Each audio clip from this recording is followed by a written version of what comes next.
I'm going to take you through the game between Bobby Fischer and Henrik Mecking from the Interzonal Tournament 1970. Before we get going, remember, if you want to subscribe to the channel, then do click on the button below. One click, it's that simple. And if you want to support us, then do check out the links to PayPal and patreon.com, and you'll find those in the info tab up there or in the video description down there. Right, on with the game.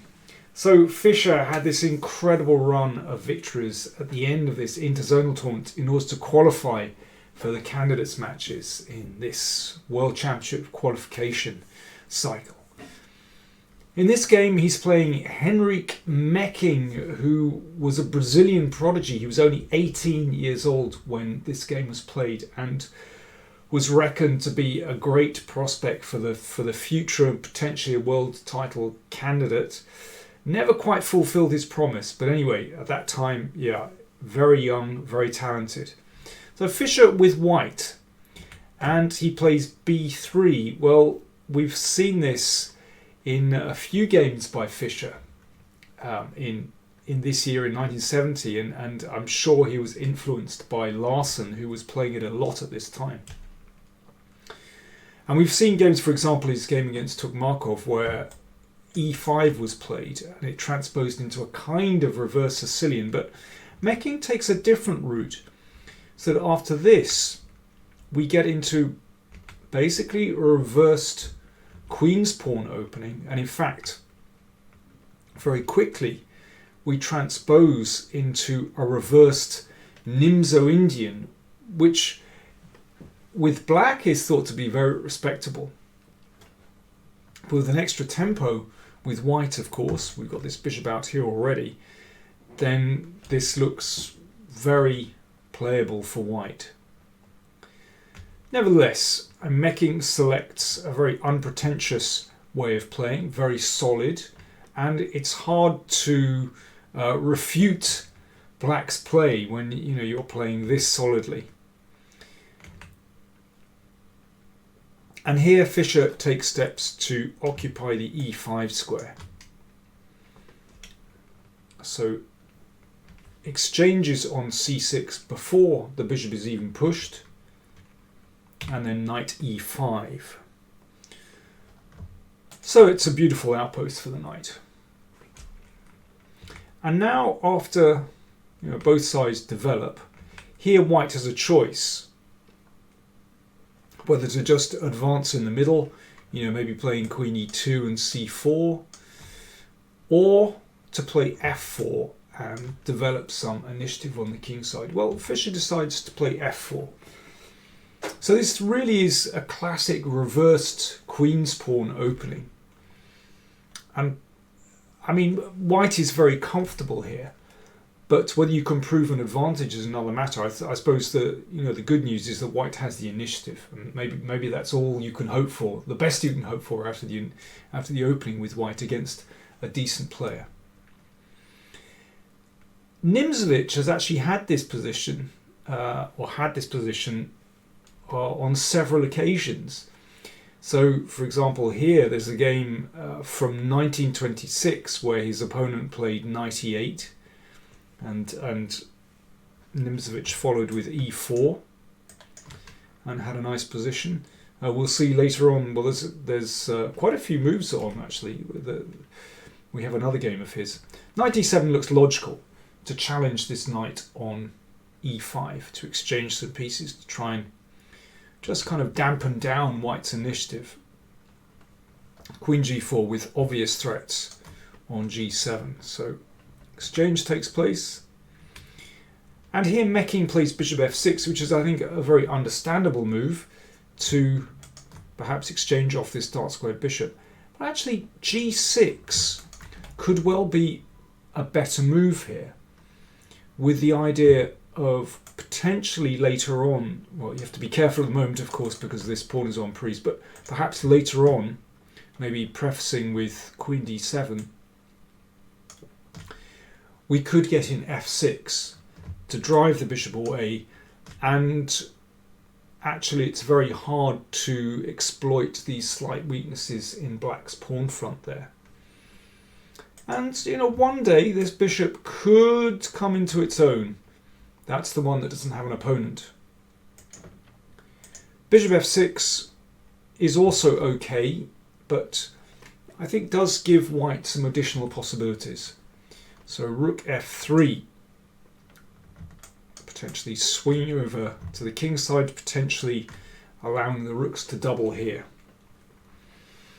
And now, as I mentioned before, the great Aaron Nimzowitsch has had this variation before. He was the pioneer of these kind of systems with black. And here, Nimzowitsch against Spielmann from New York 1927 went bishop takes bishop, and then queen h5, and rook here. White is already better here, because there are already threats to bring in that rook to f6 with a winning attack, actually. And the game went like this. Rook f6, good move, and well, Spielmann could find nothing better than to play queen here and exchange. But you can see that h-pawn is a weakling, and that was picked off very soon. Well, in this position, in fact, he didn't take the h-pawn, but ended up taking the f-pawn instead. Now just look at this position. Bear this position in mind. Nimzowitsch took another 30 moves to win this, but win it he did. Look at that position and then compare with what happened in the game. So, rook f3 has just been played. Queen e7. In fact, g6 is probably a reasonable move here, but queen e7 played and rook f1. a5. If white wanted to, then a4 is not a bad move. Just highlighting the fact that a5 positionally is maybe not the best, but Fischer continued with his initiative on the king side. Of course, we're threatening to take on g7, so black has to react. g6 is the best move once again, but white has some initiative here. It would be fun to play like this and just h4, because here obviously h5 would be met by queen takes pawn. So in this position, white has some initiative. This is very pleasant. And don't forget the knight is coming over as well. Can hop in here. Definitely more pleasant for white. Let's go back. But Mecking actually blundered here. He took on e5. If g6 to prevent the mate, then rook f6, and that looks tremendous for white. So you can see these dark squares are a real issue for black in this position, and that continues to be so in the game actually. But instead of playing g6, Mecking defends g7 by playing f5. Now it's hard to know what he missed, or whether he simply lost his nerve here and thought, oh well, maybe I can survive this endgame. But Fischer was very happy to go into this. He's simply won a pawn here. So Mecking makes the best of it and at least doubles the g-pawn. So Fischer is a pawn up, but at the moment it's only half a pawn. And it's really fascinating to see Fischer's technique here, because he makes this look so simple. By the way, just a reminder that I pointed out that position earlier from the game between Spielmann and Nimzowitsch. So Nimzowitsch had this position, and remember it was this with the rook and the knight here, and 2 against 1 on the king side, and we're in this position. Rook and knight, rook on f6, and an extra pawn here on the king side. Now at the moment that extra pawn isn't fantastic, but watch how Fischer exploits this. So g4, this is the first very important move. So why g4? Well, it means that if black's king attacks the rook, then it doesn't need to move from its excellent position on f6. g5, simply. That's really important because the rook ties down black's rook here. and maintains white's grip on the dark squares. And already it's very hard for black to find any kind of decent move here, because white just has such a bind. E-pawn is threatened, so black has to defend it. This knight is about to leap into e5, and then moves like rook f7 check will be possible, or at least, you know, on the cards. I know rook e7 would defend, but I mean that knight is dominant on the e5 square, and you know we haven't even talked about advancing the king and the pawns. So basically e5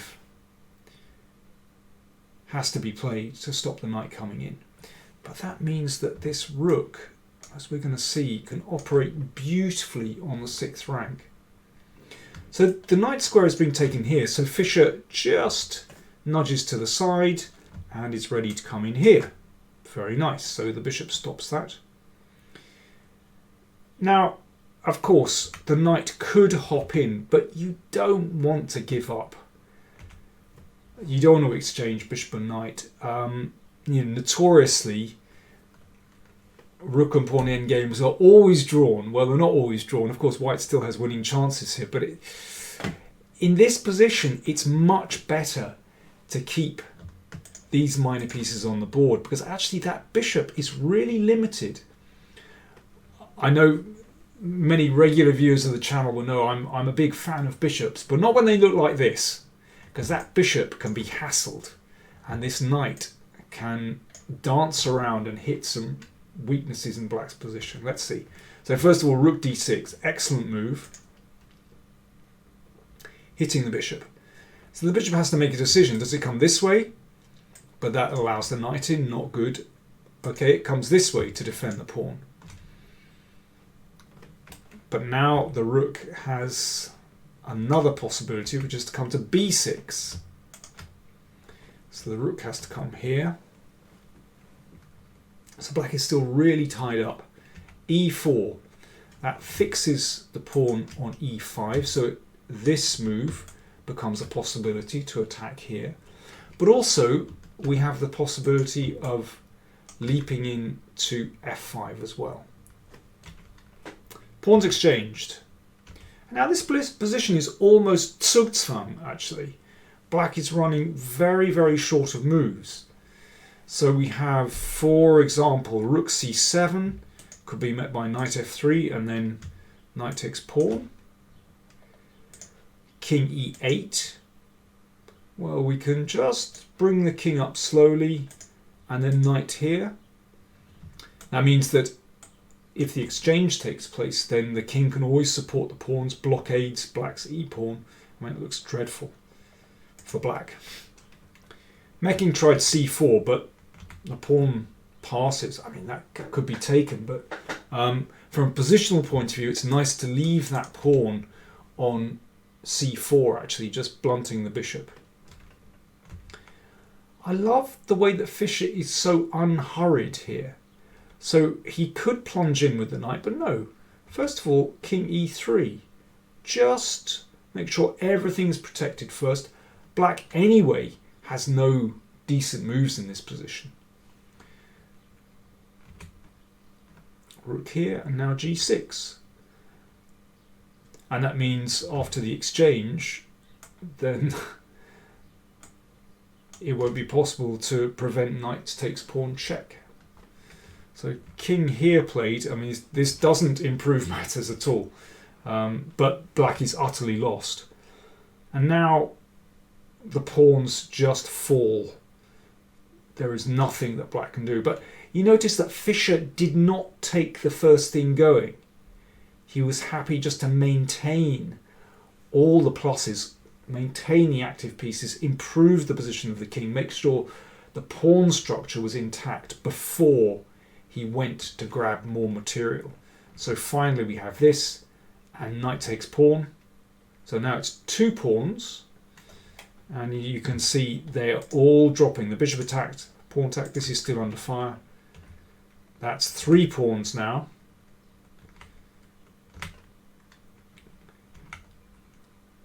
Okay, now it's just a case of keeping everything protected. Now in this position, well, we can afford to exchange knight for bishop. Not all rook and pawn endgames are drawn, apparently.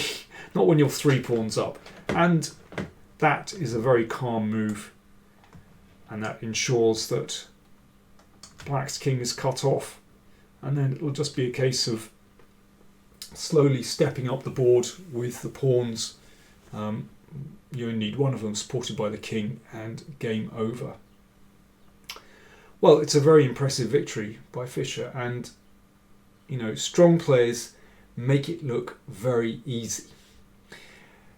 Don't forget to check out the Fischer playlist, and you can see more superb games like this, and also the Spassky playlist as well. He was playing very well at this time too. Thanks for watching.